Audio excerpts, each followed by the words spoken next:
Welcome to Talking Heads on USA Global TV, starring the one and only wonderful Dr. Jacqueline. It's a prestigious place where world-class influencers and experts meet, and where you'll find the most trusted advisors and coaches for all things in life and business. Visit usaglobaltv.com to sign up for our newsletter, get the value you need, and be first in line to learn about events and giveaways and other valuable content. Connect with us. Email Dr. Jacqueline at usaglobaltv.com to talk about how you can become part of USA Global TV. That's USA Global TV, where the doctor is always in. Hello, everyone. Happy Friday, happy Saturday, happy weekend, wherever you are. This is USA Global TV and Radio, and I'm Dr. Jacalyn Kerbeck. I'm the president, founder, and chief listening officer here at our network, where we do celebrate elevated listening. Our show today is Authentic Achievements, and we have a very interesting topic. Our topic is, should all kids get trophies, regardless of performance? So to explore this with me is an outstanding coach, mentor, and a mother who is going to have her own perspective based on her work with her clients, as well as being a mom. Let's welcome KIM-ADELE'S Randall to the show. Hi, Dr. Jacqueline. Hi, so nice to see you today. And I said backstage, we look like twins. I know, we clearly got the memo, didn't we? Yes, well, I'm super excited to be here with you today and to talk about this subject. And KIM-ADELE, as I had mentioned to, and some of our viewers may know, but I sold employee recognition and sales incentive programs for almost 20 years. So all about the award, the trophy, coming on stage, earning points, getting trips. And I personally have always been chasing gold stars my whole life. So I really am a big advocate of trophies. But what I heard toward the end of my corporate career was that people were really wondering, do any of these things matter if we're giving them out to make people feel better? So Susie didn't earn the gold star. She was just short, but we give her a trophy for being close. So are we setting our kids up to fail, or are we actually motivating them and encouraging them to keep going? What are your thoughts? Oh, it's such a great question. And yeah, we were chatting, weren't we, backstage, where I think nearly 20 years ago, I worked for one of the big banks. And when we got new hires that came through training, obviously when they first went live, they wouldn't be at the same level as everybody else. But we wanted them to, to recognize that they'd come through their training, they'd met the requirements that we'd got. So I created these made at home with my own little dodgy printer, these certificates to say that you'd graduated the DEN, which was our developing and enhancing new hires. And they've got Chucky from the Rugrats on. I mean, I'm just explaining quite how ridiculous these certificates were. And people loved them. And they got, we did a pizza party and introduced them to the team and everything. And then I ended up with uproar because all the people that had been there for years came over and went, well, I don't have one on my desk. And I was like, well, I could print you one if you'd like me to, but they are just a piece of paper with a Chucky doll on. And they're like, that'd be great, Kim, if you could. So I ended up to print I think 214 of these and bring them in to give to people because it had such an impact. And I think it's hard, isn't it? We want to drive the right behavior, but equally we've got to acknowledge that sometimes people aren't going to all be the top achievers. So again, in that same organization, I was responsible for driving the performance of the whole team. And the awards and the incentives were great for my top performers, but for my bottom performers, actually, they knew they were never going to get them. They were never going to be able to achieve. So actually, it became a demotivator instead of a motivator. So one of the things that we started to implement back then, and we're talking a lot of years ago now, was you got points for obviously being the best. So your top performer won points, but you could also start to earn points for being the most improved. So that actually what we were trying to do was move that bottom quartile up so that we were actually performing significantly more overall as a team. And I think as long as we're very clear on what we're giving people the award for, then I think that still works quite well. And I know in particular in that particular organization, it worked brilliantly. And when I went on to work at Sage, we did if you achieved a particular thing, you got a raffle ticket. But your raffle tickets were only worth anything if at the end of the month you'd actually achieved the requirements of the role, and then your raffle tickets went in. Now, if you were our top performer, you had a lot of raffle tickets. Whereas if you were one of our lower performers, you might only have one or two, but you still had a chance. And that opportunity, that chance, that keeping us focused on the hope, rather than starting the month and realizing that there's nothing in it for you, actually drove the performance of the entire team. So we went quarter after quarter of double-digit growth because our top performers were getting more and more chances to win and get recognised, but our more ad hoc performers were being motivated to keep going, to keep trying, to improve, I guess. Thanks so much, Kim-Adele. You brought up a lot of really good points. And we do have a comment from one of our dear friends here, Joe Del Campo. Hi, Joe. Nice to have you with us today. Joe writes, I don't believe every kid should. I believe it inspires a competitive drive and a will to succeed in later life. And he writes respectfully. So yeah, that's a great point. You know, something that I want to bring up is when we were putting together these programs, when I was in corporate, the programs to drive behavior change, one thing that we found, and this is fairly well known, is that your top performers are going to continuously get all the awards. So they're winning the trips, they're getting the points, they're getting the Rolexes, and they're getting the grills and everything else. And then the people at the bottom, you know, they're just basically existing. But the people in the middle are discouraged because they know those top performers are going to get all of the accolades and they're still there. So what can you do to drive behavior change with that group of people? So we will put together a program specifically for the middle 60s, so to speak. Yeah. We've got another comment from Randy Sue. Hi, Randy. How are you? Nice to have you with us today. I always felt giving participation awards to everyone was a problem. Life does not work that way later on. Not everyone gets the job they apply for. Not everyone gets into the Ivy League universities, etc. Kids are then ill-equipped to accept that later in life because they were always awarded for their performance for just showing up or being part of the group. Great point, Randy. Thank you so much. And I think it's that balance, isn't it? I think it's I think just having an award for turning up doesn't help, because what we're trying to do is we're trying to get people to strive to be the best version of themselves. However, if we only do it for the top performers, for some of those people that can't do it, they're going to give up trying because it's unachievable. You know, I always think back to a lady I had once, and our target for the day was 8 sales, and she couldn't do more than 1, bless her. So she came in this one particular day and I said, your target for today is 2 sales. And she was, Kim, it's supposed to be 8. I went, your target for today is 2. You get 2 and we get to go out and like, you know, and it's been a really, really good day. So I'll be really honest with you. You get to 2, tomorrow you're going to go to 3. But for today, 2 is what I'm looking for. And she says, well, you won't hit your team target. I went, I will, because these 2 are going head to head and they average 12 a day. But we've got a prize on for whichever one of them gets to 15. So they're going to pick up your slack. But I needed to get her playing away from a 0 so that actually she'd got some drive, she'd got some motivation. Now, what we did, we were very clear that the prizes that the people got that were getting the 15 were significantly bigger than whatever acknowledgement she was going to get for getting 1 or 2. But within a very short period, I think it took us probably about 3 weeks, I moved her from averaging 1 sale a day to hitting the 8 I needed.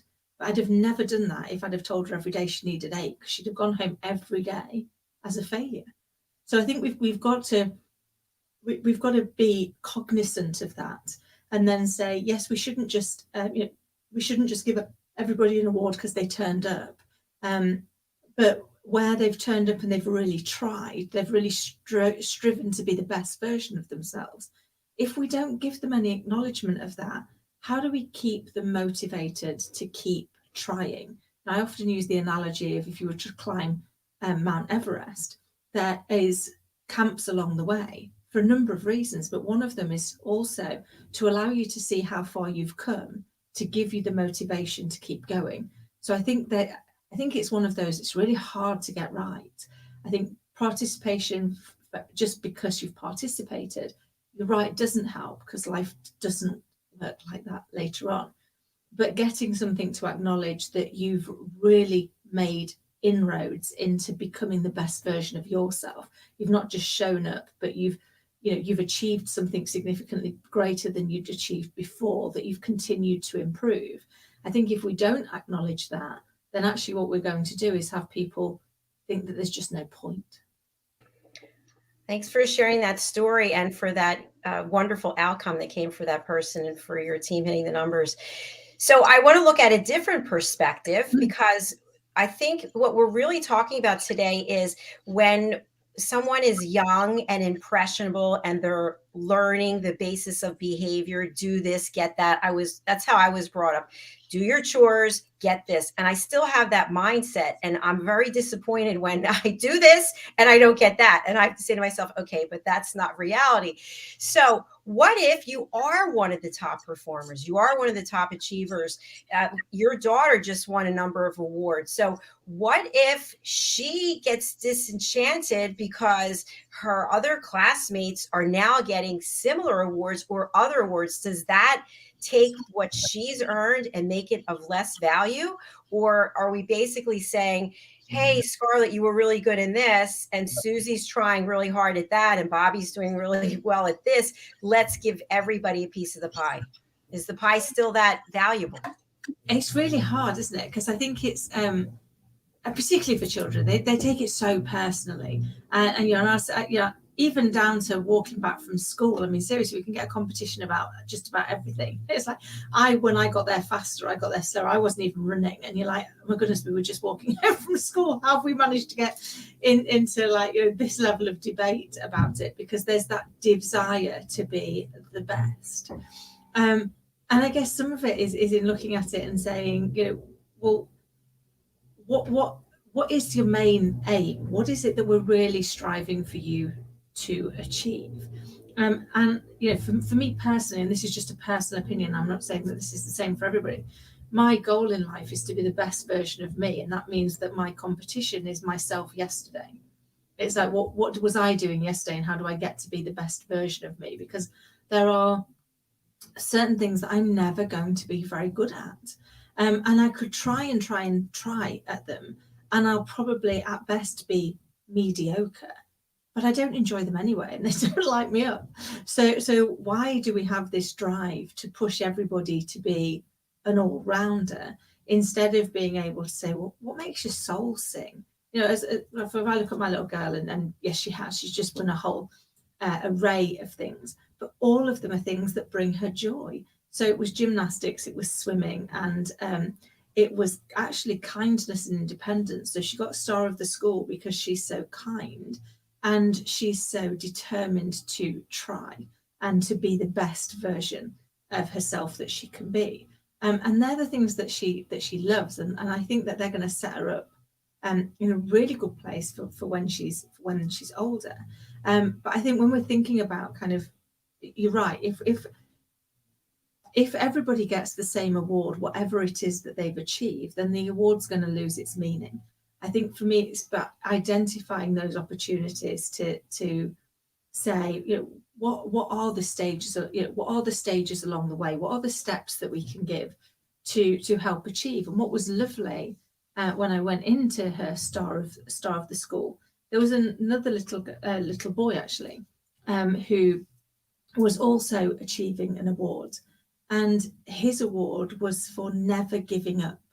And he has some learning difficulties. English isn't his first language. So he might not be the top performer in any of the things academically, but you just had to see the pride that it filled him with and the drive that he'd got to want to get back there. And I'm one of the trustees at the school, so I also know what happened afterwards, and what's lovely is the impact that had, not just on him but on some of the other children that were in similar situations to him, that were able to go, well, if he can, maybe I can.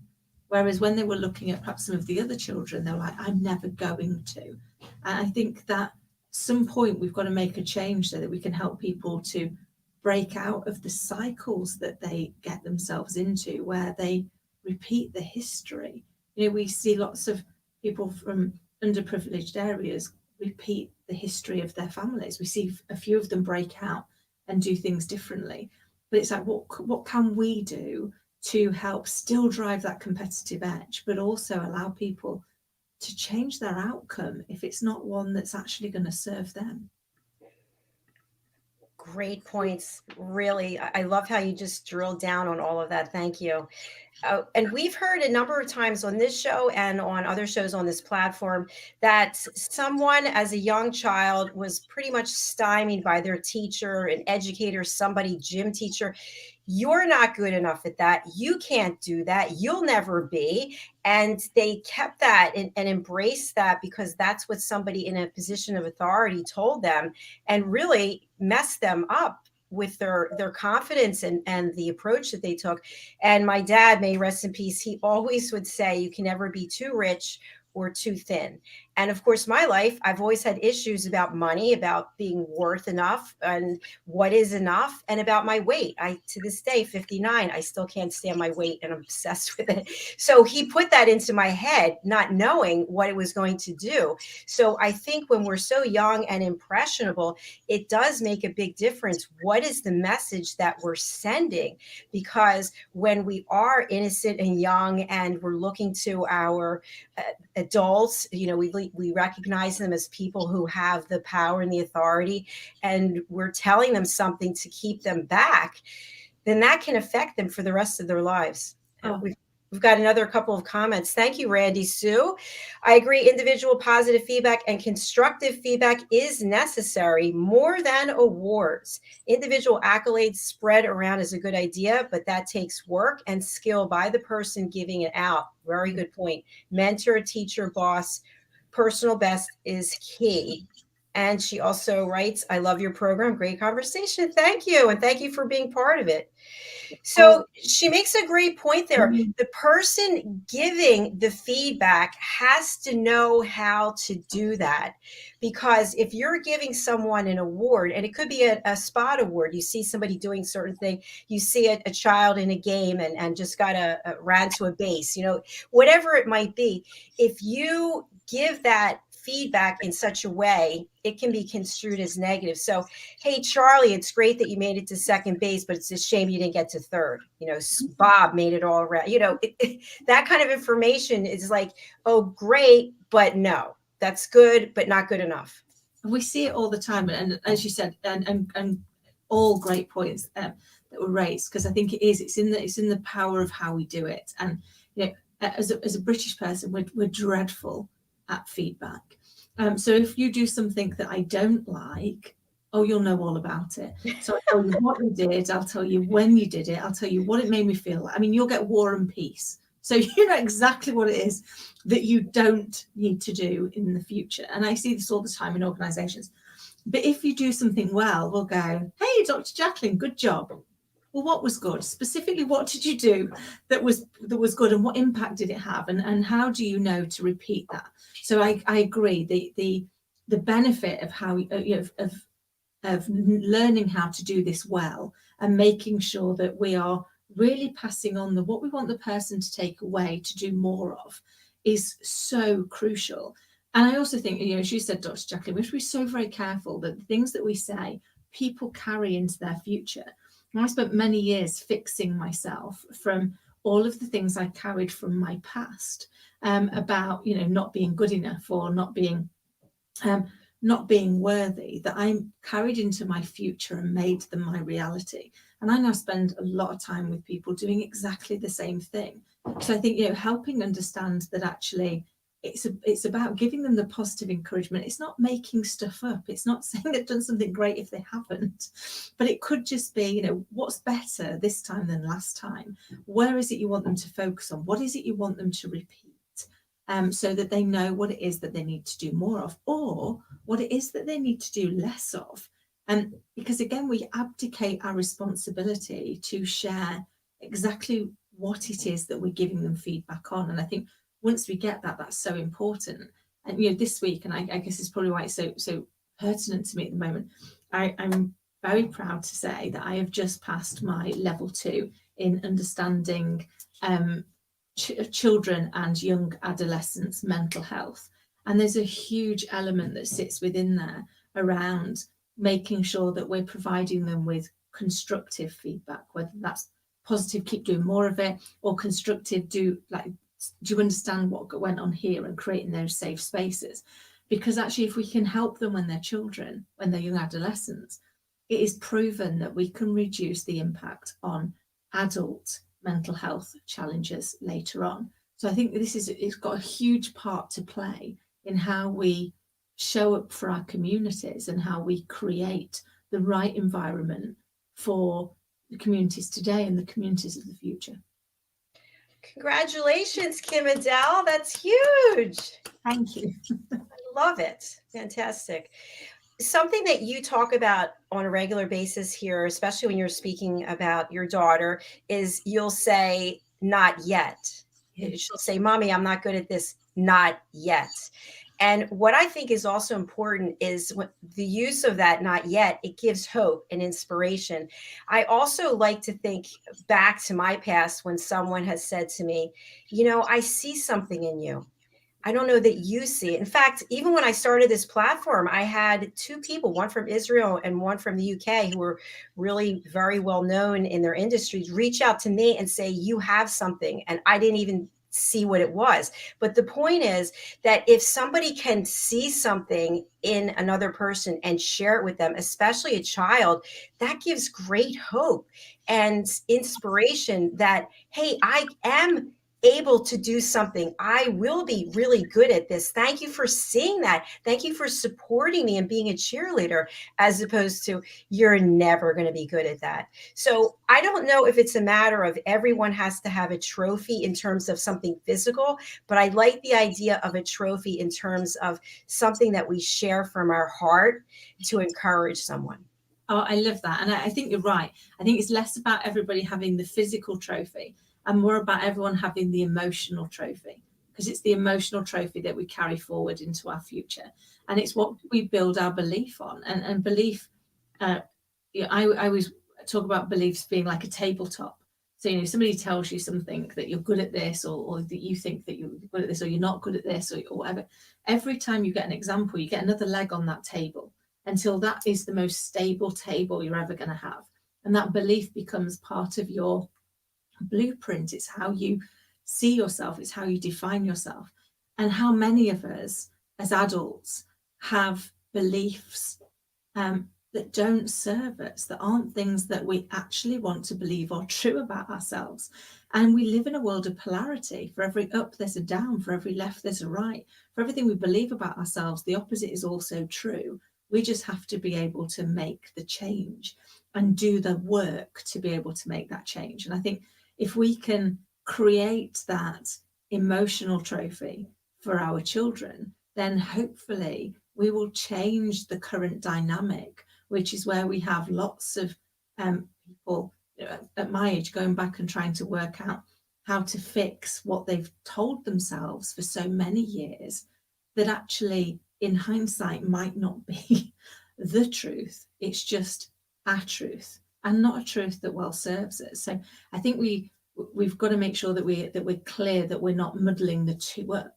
And it sometimes can be easy to give a physical thing, because it takes a lot less effort and a lot less skill to give somebody something physical than it does to take the time to create the emotional memory that they can then rely on in their future. So true. And of course, always spot on, Kim-ADELE. When I was growing up, social media wasn't what it was today. I don't even know if we had it. I'm trying to remember back that long ago. I don't think so. But you would go to school and it was brutal. There were all these groups, and if you didn't fit into a clique or a group, and self-esteem wise, it was really difficult. Now the kids today, they have all this access to technology and social media. I just was reading an article last night about a new study that the pandemic has had a major impact on teenagers' brains. So when we think about everything that the younger generations have just gone through, or continuing to go through, and still trying to find their way and feel good about themselves and find their path. It's so difficult. And so I honor you and all the parents out there who are going through this. How would you say things are different today from when you were growing up? You're raising a child. How are they different than when you were growing up? Oh, what a great question. And you're right. I mean, things have changed so much, haven't they? I mean, when I was at school, if somebody wanted to bully me, they'd have to phone my parents and ask to be put on the phone. So funnily enough, nobody did that outside of school. So if you weren't in the right clique, if you were on the brunt of somebody else's anxiety or anger, then actually it was pretty contained into your working day, your school working day. And I guess I was very lucky. I lived in a little village where there was nobody else, and we got bussed in to another village to go to school. But you didn't have that always on pressure. Whereas I look at it now with my nieces and nephews, and even with my little girl and her friends, and they're so little, but it's that always on mentality. So that brutality around if you fit in or you don't fit in, if you look the same as everybody else, if you don't look the same as everybody else, is still there. But there's no reprieve, there's no switch off from it, there's no opportunity for you to get that downtime, unless as parents we step in and we create some of that downtime and we create that space. And I always look at it with Scarlett as a kind of positivity bank balance. So there's going to be lots of people in her day that are going to make withdrawals against her positivity bank account, that are going to tell her that her colouring wasn't good enough, or that her writing wasn't as neat as theirs, because actually they're just feeling sad and frustrated about themselves and about where theirs are. So I try and make sure every day that I'm filling up her positivity bank account with things that are honest, authentic and genuine. So I can say to her, I'm really grateful to you because you helped Mummy do these things, and this is the impact it had on me. And that was really great. Well, I'm really proud of you today because your teacher said that you've been really kind to people. So I guess I try and every day make sure that we're sitting down and we're talking through what we're grateful for, what we appreciate, and what I'd like to thank her for bringing into the world, so that she gets that top up of positivity, because there's enough people out there that are going to do withdrawals. And I think that's true of all of us. It's true of us as adults. And maybe we could start doing that for each other as much as we could for our children. But I think that's one of the things that is crucial, is that we create that environment to give them the opportunity to build resilience, so that it's not just another chink of something else that's not going right, because that can get very depressing very quickly. I love that. What you're doing is breaking that pattern. And as you know, as we get older, we've been living through the same kind of patterns, different people coming in and out of our lives, not feeling good enough about ourselves because it started when we were young, when somebody told us something. And then for whatever reason, we're drawn to that same kind of person to bash us over the head again, so that we can get to be a certain age and go, okay, I need therapy, I need help, I need something. So. It's so true, though, isn't it? But because that's how we learn what love is. Because the people that have said those things to us are the people that love us most in the world, and we know that they wouldn't knowingly do it to harm us. The fact is, very often they're repeating their own cycle of how they were brought up and how they were brought up and how they were brought up, and the cycle never breaks until you're able to look at it. I was always concerned that if I wasn't perfect, that I would be unlovable. And you can't be perfect. None of us are perfect. We are perfectly imperfect. But I'd spend all my time going, oh, you're not pretty enough, you're not bright enough, you're not intelligent enough, you're just not enough. Just not enough of anything, apart from all the things you don't want to be. And that's not a great place to live in, for anybody. But I see that, all the time. And then, I mean, how many times have we heard our friends say, if only you could see what we could see? I wish you could just see yourself how we saw you. And so one of the kind of things I've learned to do in the last few years is borrow other people's view of me. So, if they see me as being like, okay, nice enough to know, a good friend, then why can't I choose to see that in myself? And so I kind of started to flip the switch to go, I trust their opinion more than I trust mine. So I'm going to borrow their opinion because I like it better than my own opinion, and see where that is. But then by default go, how can I be the same positivity mirror to the people I meet? How can I give them that overt piece of tell them what I see, tell them the good stuff that I see, because that might just be the thing that gets them through. And that can be at any age. It can be from being a child all the way through to being an adult. You never know where a word of kindness, a word of positivity, a word of encouragement is going to change the landscape of that person's day and potentially that person's life. It's so true. And just because you don't get the feedback from that person, that doesn't mean anything. It doesn't mean that they're still not taking it in. They just don't know how to respond. I know myself, I do a lot of walking, and the same circle. I've been walking for 4 years. Sometimes I see the same people and I always say hello. Sometimes people don't say anything. And it used to bother me. And then I thought, you know what? I don't know what they're going through. And it doesn't matter. I'm saying hello. It's nice to see you. Good morning. And they're not responding. So that's on them. But doing that kindness might impact them later on in their day. They might think about it and it might change something. So I think it's really important. And I think also what we're talking about is how we treat children, what we tell children, and even older adults. If you think about senior citizens, for example, which I like to call seasoned citizens, you know, you have somebody that lived their whole life being productive and accomplished, and then they get to be some age, and all of a sudden it's like, oh, you're just old. I don't want to. And we see this happen in other cultures. I don't know how it is there in the UK, but in other cultures, when you get to be a certain age, you're respected and revered and people look up to you. But I find here in the States, especially I'm in Florida, that when you get to be a certain age, people are just, you know, get out of my way, buddy, or, you know, you've had your day. And it's really sad. It is. It's so sad. And you're right. It does change by cultures, but we're so busy being busy. And I was talking to a friend earlier this week, and he reminded me of the Cats in the Cradle song. And he said he plays that to himself all of the time to remind himself that he doesn't want to be that dad. That he wants to remember now. He has to put the time in. He has to, I say to my friends all the time, my little girl is spoiled by my presence, as in I'm with her, not by my presence, the things I buy her, because actually that's the thing she values the most. And there are things that children do that frustrate the living daylights out of us as adults. So things like, you're really desperate to go on the school run and you need them to put their shoes on. If this resonates with anybody watching or listening, but they don't do it, do they?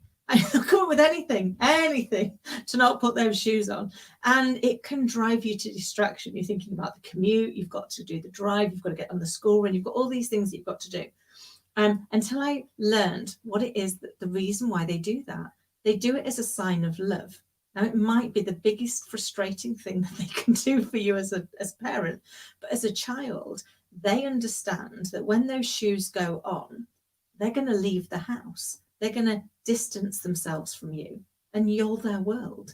So they want it to be as slow as humanly possible, because they're trying to cling on to that moment with you. And I try and remind myself of that all the time. And don't get me wrong, I often get it wrong. I'm like, seriously, put your shoes on. We're late. We've got to get out. We've got to see your friends. But I do try and remind myself that actually this is one of her acts of love. We talk about our love languages, but for children, their love languages can be slightly obscure in comparison to our own, in that the things that they do, which is to get more time with us, possibly lead us to feel very frustrated. That was beautiful. I love that analogy about the presence. Thank you. So what I'm really taking away from our show today is that the trophies that are the most valuable are the emotional trophies.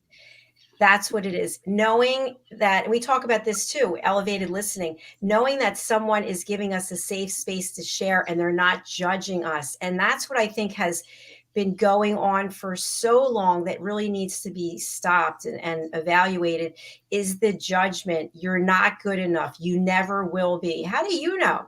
How do you know what somebody's going to be? How do you know? And we just go by what we've experienced, by what we're seeing at a moment in time. But everything changes, as you know, except for the IRS and dying. But uh, so we don't have the right to put somebody at a stop sign and say, no, you can't, because this is what I see.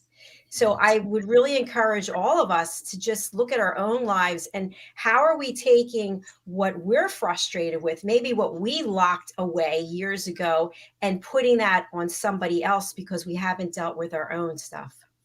No, I love that. It's such a great point, because we project out the things that actually we believe to be ourselves. I'm dreadful for it. I do it all the time.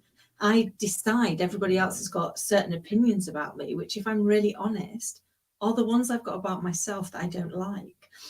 So I'll go, oh, everyone thinks I'm hopeless, or everyone thinks that I'm not good at this, or I've got nothing valuable to say, I've not got any of these things, which actually I know are me in my moments of doubt. It's how I feel about myself. And it's like, well, you don't know what they think. And what they think is none of your business. That's their opinion. That's their business, not your business. So your business is to acknowledge what you think about you and what you think about the situation, and how do you change that if it's something that isn't something that's making you proud. Yeah, it's so true. And I want to give a personal share, and I've shared this with you before, but I have ulcerative colitis, and that's really been something that I've had to deal with for 30 some years, and it's affected my confidence in every way. Anyway, long story short, one of our team members here, Red O'Laughlin, he's a longevity strategist. He has a couple of shows and he talks about things that people can do. So I really believe in what he said. So I started doing all the things that he said. And prior to that, I'd given up caffeine and sugar, and I gave up alcohol, and I was fasting. And long story short, about 3 weeks ago, I had to go for a colonoscopy. And the doctor said before we started, he's like, how are you doing? I said, I'm doing really well. I feel great. And he said, what do you attribute it to? And I said, I attribute it to my healthy lifestyle. And then after the test was over, he's like, this was a disaster. You don't have cancer, but it's not a good. And anyway, where I'm going with this is my self-esteem in that moment was shattered because I was doing all the right things and I didn't get the gold star that I felt like I should have gotten. And instead, I felt like I got an F or a D. And as it turns out, when the pathology reports came back, they were nowhere near what he said. So I actually went through this whole emotional roller coaster feeling like, but wait, I did all the right things. I got all the check marks. Why didn't I get the gold star? Then I got the F, and then I kind of got like a B. But then all the work that I had already done, I felt was for nothing. So my point is, one comment from someone, which wasn't even based on actual medical facts, completely took me for a nosedive, and I'm 59. So imagine if you're a young child and somebody gives you some kind of information that can just set you back for decades of your life. I just think we have to be so careful about what we are saying to each other as adults, also people in positions of authority, and obviously people who are parents and people who are caregivers or educators or have influence on children's lives. So it's so true. It's we can so quickly destroy somebody else's, not just day, but a lot longer than that, if we are lacking in thought in how we put that across, in how we position it, in how we get it over there. And we'll all have had those moments, sadly, where somebody did that to us, where somebody was careless or lacked thought in how they shared some information with us, and the impact it can have on us for a long time. So I think, taking those moments to go, how's this going to land? How would, if I had to hear this information, how would that best be delivered for me so that I can actually deal with that, come to terms with, understand what it is I'm supposed to do with it. It's like, what's its purpose? Because we don't, we sometimes we throw away we chuck out these throwaway comments, and we don't mean to. And then people will play them back to us like later on. You're like, oh my goodness, no, that's not even what I meant. It's like you've taken it over here. To your point, Dr. Jacqueline, you've done all of those things. You'd made all of those sacrifices to give up caffeine and sugar and alcohol and all of those things, and then actually for it to have been met with, well, okay, that's nice try, but it's not there, it can totally deflate us, because we think, well, what else am I supposed to do? I've literally done everything you asked me to do, and it's still not enough. It's still not good enough. I'm still not able to get that gold star. It can actually completely pull the rug out from under us. Whereas I think if we take those moments to acknowledge that and go, well, that's great, because even though things aren't looking fantastic here, imagine what they would have looked like if you hadn't taken all of those steps.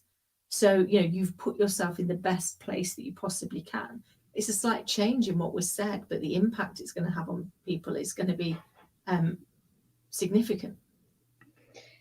Absolutely. And I just want to announce that I am now drinking caffeine and eating sugar again.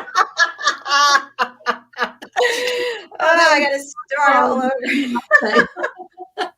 But you know what, Kim-Adele, what I think is also a key takeaway is it depends on how the information is delivered, which is also a part of our next show, which I just want to bring in, etiquette and manners. It's how we speak to each other. If that doctor had said to me, you know what, I'd like to learn more about how those behavior changes have impacted your life. He doesn't know how psychologically or weight-wise I lost 10 pounds. Like, there's a lot of great things that came from that, but he didn't even take the time. He just gave me this very methodical, kind of comment. And so my point is that etiquette and manners are so much more than how to set a table or open a door. It's how we treat each other. And if we put ourselves in the other person's shoes and think about, okay, I'm going to give this information. How is it going to be received? And of course, we could have a whole other show about this, but in the medical community, I know that physicians and nurses and healthcare practitioners, they're under so much pressure. They only have a limited amount of time to see people. They want to give the information and then they've got to go on to the next. So I understand that. But also, we are just human beings and we want to feel safe.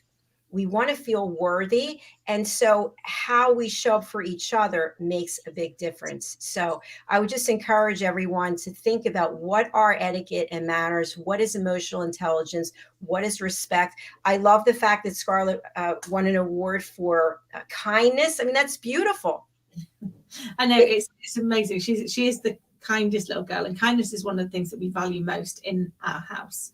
So we talk about it all the time. And the fact that, doesn't mean to say you can't ever disagree with people or have a difference of opinion, but you do it with kindness. You think about, I'm a big believer in it's impact versus intent. So I don't believe anybody intends to get things wrong. Anybody intends to do the wrong thing. There's an exception to every rule. Every time I say this, somebody will remind me about serial killers, and I'm like, okay, maybe they intended it. But in the main, I think people's intentions are honourable. So when they get things wrong, when we say something that offends somebody, or we do something that didn't go as well as we wanted it to, it wasn't because we set out to get it wrong. So when we're giving feedback, if we can start with their intentions, I think you were trying to do a great thing. I think you were trying to be an amazing team member. I think you were trying to achieve this goal. Am I right? Yes. Brilliant, because that's exactly what I want you to do. What I need to talk to you about is, whilst that's what you were trying to do, can I help you understand what actually happened? So that was your intention, but this is your impact. You're now an ally. You're not attacking them. You're not making them feel that you think that they were stupid or that they were thoughtless or inconsiderate, because you know what their intention was. Now all you're going to do is help them get out of their own way, because we all get in our own way. So I think how we deliver information is probably the most crucial skill.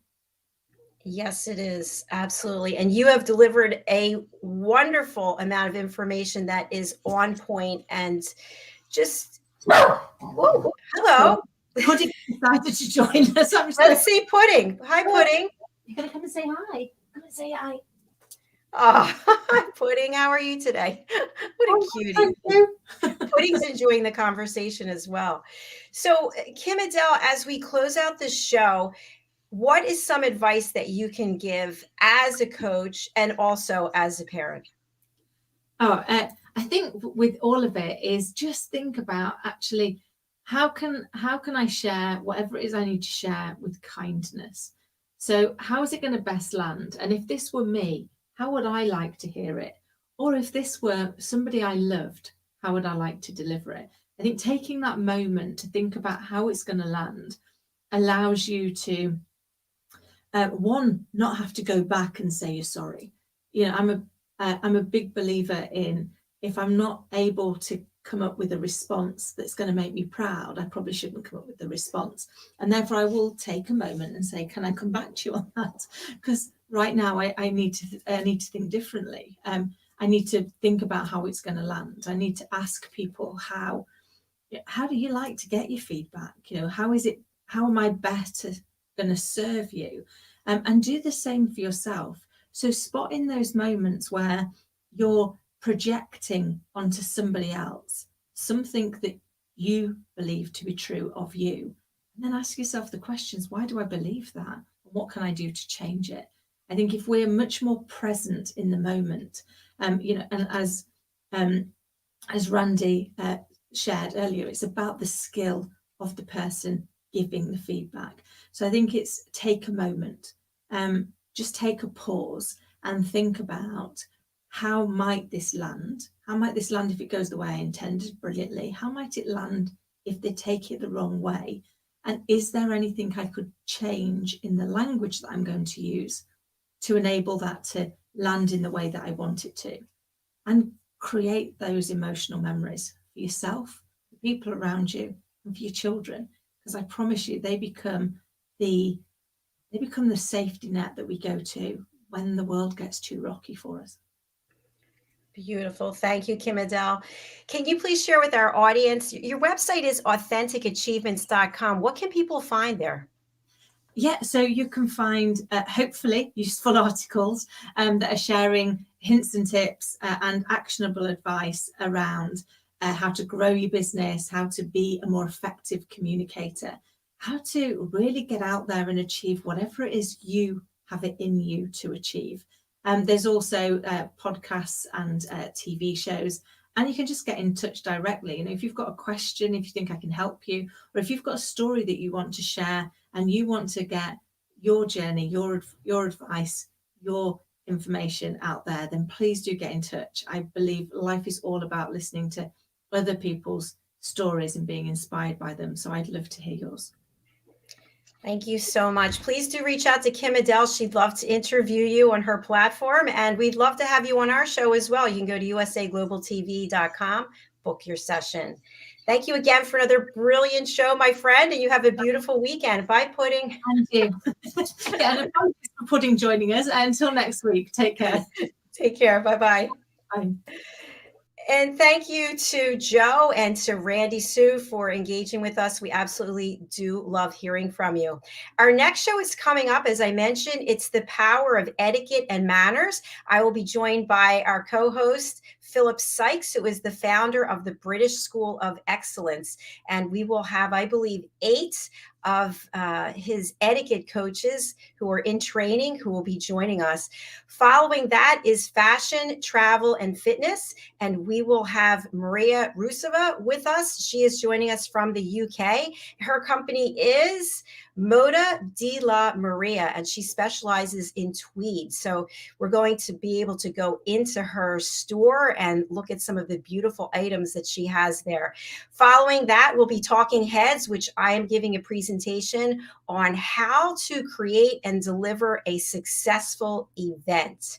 And I sold meetings and events, employee recognition, and sales incentives for about 20 years. So I'm excited to share my knowledge with you on that. Followed by the United Kitchens, and our celebrity chef and nutritionist, Ricky McKenna, is whipping up a fabulous white bean soup. After that, we have the Listening Mentor with Caroline Heward, and she is the Harley Street stress expert over there in London. And we will be exploring topics related to relationships as well as effective effective communication. And then we close out the day with pet psychic Amina, and we are going to be talking about coexisting and sustainability. So do stay with us all day today. We'd love to have you. If you miss any of our shows, we have about 25 shows a week. You can go over to our YouTube channel, USA Global TV and Radio, and watch all of our shows there. Thank you again for being with us. We'll be back in less than 10 minutes.